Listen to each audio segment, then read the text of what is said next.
Hindupuram MLA Nandamuri Balakrishna Shri Sathya Sai జిల్లా లేపాక్షి మండలంలో ఎన్నికల ప్రచారం నిర్వహించారు. ప్రచారంలో డప్పులతో దరువేసి 3 పార్టీల శ్రేణుల్లో జోష్ నింపారు. ప్రచారంలో టీడీపీ, జనసేన, బీజేపీ కార్యకర్తలతో పాటు ప్రజలు భారీ సంఖ్యలో పాల్గొన్నారు.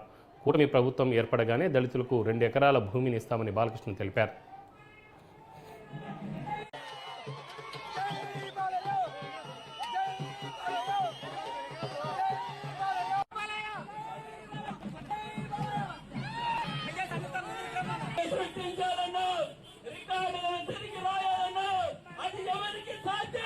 మన బాలయ్య సార్కే